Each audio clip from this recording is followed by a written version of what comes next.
آج میں آپ کے ساتھ ایک ایسے موضوع پر بات کرنا چاہتا ہوں جو ہر مسلمان کے دل میں بسا ہوتا ہے۔ یہ محبت کی وہ کیفیت ہے جو صرف نبی کریم صلی اللہ علیہ وسلم کے لیے خاص ہے۔ یہ کوئی عام محبت نہیں بلکہ ایک ایسا جذبہ ہے جو روح کو منور کر دیتا ہے اور زندگی کو مقصد عطا کرتا ہے۔ یہ وہ محبت ہے جو دل کی گہرائیوں سے اٹھتی ہے، آنکھوں میں نمی لاتی ہے اور سینے کو ایک عجیب سے سکون سے بھر دیتی ہے۔ دوستوں، کیا آپ نے کبھی سوچا ہے کہ آپ کسی ایسے شخص سے کیوں محبت کرتے ہیں جسے آپ نے کبھی دیکھا نہیں؟ کیوں آپ کا دل اس ذات کے نام سے بھر جاتا ہے جو آج سے 1400 سال پہلے اس دنیا میں تشریف لائے تھے؟ یہ محبت کیا ہے جو وقت اور مکان کی حدود کو پار کر جاتی ہے؟ یہ کیسی عجیب کشش ہے جو صدیوں کے فاصلے کو ختم کر دیتی ہے اور ہمیں لگتا ہے جیسے آپ ہمارے بالکل قریب ہیں، ہمارے ساتھ ہیں۔ یہ محبت دراصل فطری ہے۔ جب آپ کسی کی سیرت پڑھتے ہیں، اس کے اخلاق کے بارے میں جانتے ہیں، اس کی رحمت اور شفقت کے قصے سنتے ہیں تو دل خود بخود اس کی طرف کھینچا چلا جاتا ہے۔ نبی کریم صلی اللہ علیہ وسلم کی ذات میں وہ تمام خوبیاں موجود تھیں جن کی تلاش انسان کا دل ہمیشہ کرتا رہتا ہے۔ آپ میں وہ کمال تھا جو ہر انسان اپنے اندر دیکھنا چاہتا ہے، وہ خوبصورتی تھی جو ہر دل کو اپنی طرف کھینچتی ہے۔ آپ صلی اللہ علیہ وسلم کی محبت کا پہلا پہلو یہ ہے کہ یہ محبت ہمیں بہتر انسان بناتی ہے۔ جب ہم آپ کی سیرت کا مطالعہ کرتے ہیں تو ہمیں پتہ چلتا ہے کہ آپ نے کیسے یتیموں کا خیال رکھا، کیسے غریبوں کی مدد کی، کیسے دشمنوں کو معاف کیا۔ یہ مثالیں ہمارے اندر بھی یہ جذبہ پیدا کرتی ہیں کہ ہم بھی اچھے کام کریں۔ آپ کی زندگی کا ہر لمحہ، ہر عمل، ہر بات ہمیں یہ سکھاتی ہے کہ انسانیت کیا ہے، رحمت کیا ہے اور حقیقی عظمت کیسی ہوتی ہے۔ میں آپ کو ایک واقعہ بتاتا ہوں۔ ایک دفعہ ایک بدو آیا اور مسجد میں پیشاب کرنے لگا۔ صحابہ کرام نے اسے روکنا چاہا لیکن نبی کریم صلی اللہ علیہ وسلم نے منع فرمایا۔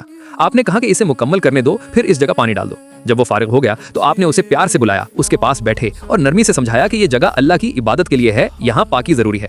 اس بدو کا دل اس نرمی سے اتنا متاثر ہوا کہ وہ فوراً مسلمان ہو گیا اور کہا کہ میں نے آج تک کوئی اتنا مہربان اور صبر والا انسان نہیں دیکھا۔ یہ ہے آپ کی شفقت کا انداز۔ آپ کبھی کسی کو ذلیل نہیں کیا، کبھی کسی کی دل آزاری نہیں کی، کبھی کسی کو برا بھلا نہیں کہا۔ آپ کی محبت میں یہ خوبی ہے کہ یہ ہمیں بھی دوسروں کے ساتھ نرمی اور محبت سے پیش آنے کی تعلیم دیتی ہے۔ جب ہم آپ کی اس مثال کو یاد کرتے ہیں تو ہمارا غصہ ٹھنڈا ہو جاتا ہے، ہمارا دل نرم ہو جاتا ہے اور ہم بھی دوسروں کے ساتھ صبر اور حلم سے پیش آتے ہیں۔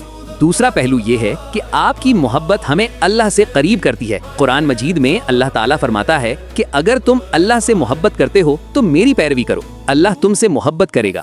یہ آیت بتاتی ہے کہ نبی کریم صلی اللہ علیہ وسلم کی محبت اور پیروی اللہ کی محبت حاصل کرنے کا واحد ذریعہ ہے۔ یہ کوئی عام راستہ نہیں، یہ سیدھا اللہ کے دربار تک پہنچانے والا شاہراہ ہے۔ جب ہم آپ کی سنت پر عمل کرتے ہیں، آپ کے طریقے کو اپناتے ہیں، آپ کی تعلیمات پر چلتے ہیں تو ہم اللہ کے قریب ہو جاتے ہیں۔ یہ محبت ہمیں نماز میں خشوع دیتی ہے، قرآن پڑھنے میں لذت دیتی ہے اور ہر عبادت میں حلاوت پیدا کرتی ہے۔ ہمارا ہر عمل، ہماری ہر دعا، ہماری ہر عبادت آپ کی محبت کی وجہ سے زیادہ قبول ہوتی ہے اور اللہ کے ہاں زیادہ پسندیدہ ہوتی ہے۔ تیسرا پہلو یہ ہے کہ آپ کی محبت ہمیں مشکلات میں صبر دیتی ہے۔ جب زندگی میں کوئی پریشانی آتی ہے، کوئی مصیبت آتی ہے، کوئی دکھ درد ہوتا ہے تو ہم آپ کی زندگی کو دیکھتے ہیں۔ آپ نے کتنی مشکلات کا سامنا کیا، کتنے دکھ اٹھائے، کتنی تکلیفیں برداشت کی، لیکن کبھی ہمت نہیں ہاری، کبھی شکایت نہیں کی، کبھی اللہ سے ناراض نہیں ہوئے۔ طائف کا واقعہ یاد کریں، جب آپ کو پتھر مارے گئے، آپ کے پاؤں میں کانٹے چبھے، آپ خون سے لت پت ہو گئے، آپ کے جوتے خون سے بھر گئے، لیکن پھر بھی آپ نے ان لوگوں کے لیے دعا کی۔ آپ نے کہا کہ اے اللہ، ان کو ہدایت دے، یہ نہیں جانتے کہ کیا کر رہے ہیں۔ جب فرشتے نے آ کر کہا کہ اگر آپ چاہیں تو میں ان پہاڑوں کو ان پر گرا دوں، تو آپ نے کہا نہیں، ہو سکتا ہے ان کی اولاد میں سے کوئی ایمان لے آئے۔ یہ ہے آپ کی عظمت، یہ ہے آپ کا صبر، یہ ہے آپ کی رحمت۔ جب ہم اس واقعے کو یاد کرتے ہیں تو ہماری چھوٹی چھوٹی پریشانیاں کتنی چھوٹی لگتی ہیں۔ ہمیں احساس ہوتا ہے کہ اگر آپ نے اتنی بڑی مشکلات کا سامنا کیا، اتنا بڑا دکھ برداشت کیا تو ہم بھی صبر کر سکتے ہیں۔ ہمارے مسائل آپ کے مسائل کے سامنے کچھ بھی نہیں، پھر ہم کیوں پریشان ہوں، کیوں گھبرائیں؟ چوتھا پہلو یہ ہے کہ آپ کی محبت ہمیں امت کے ساتھ جوڑتی ہے۔